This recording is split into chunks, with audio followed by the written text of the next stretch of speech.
Can unintentional discrimination from bias violate employment laws? Imagine hiring someone and not realizing your decision might be unfair to certain groups. Sometimes, even without meaning to, policies can cause problems. That is what unintentional discrimination is all about. It happens when a rule or practice looks neutral but ends up hurting some people more than others. Laws like the Civil Rights Act of 1960 say that employers cannot discriminate based on race, sex, age, religion, or disability. This includes practices that seem fair but have a negative impact on protected groups.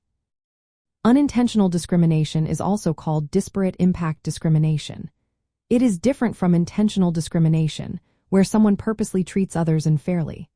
With unintentional discrimination, the focus is on the effects of policies, not the motives behind them. For example, a height requirement for a job might seem fair but could exclude women or certain ethnic groups unfairly. If that requirement is not essential to the job, it could be illegal.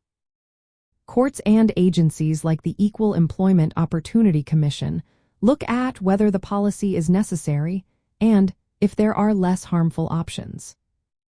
Employers often make mistakes that lead to unintentional discrimination.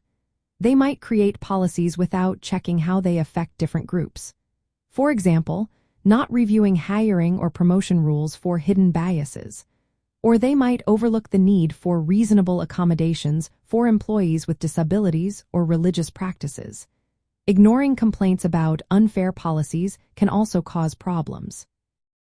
To avoid these issues, employers should regularly review their policies and practices. They need to use data to see if certain groups are being unfairly affected. All employment requirements should be related to the job and necessary for performance. When possible, employers should find less discriminatory ways to meet their goals. Training managers and HR staff about unconscious bias and legal rules is also helpful.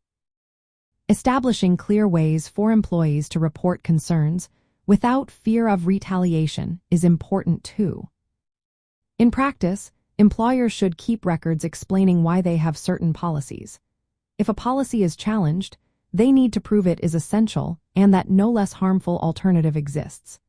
Employees who believe they face unintentional discrimination can file complaints with agencies like the Equal Employment Opportunity Commission or seek legal advice. Fixing unfair policies early can reduce legal risks and help create a fair workplace.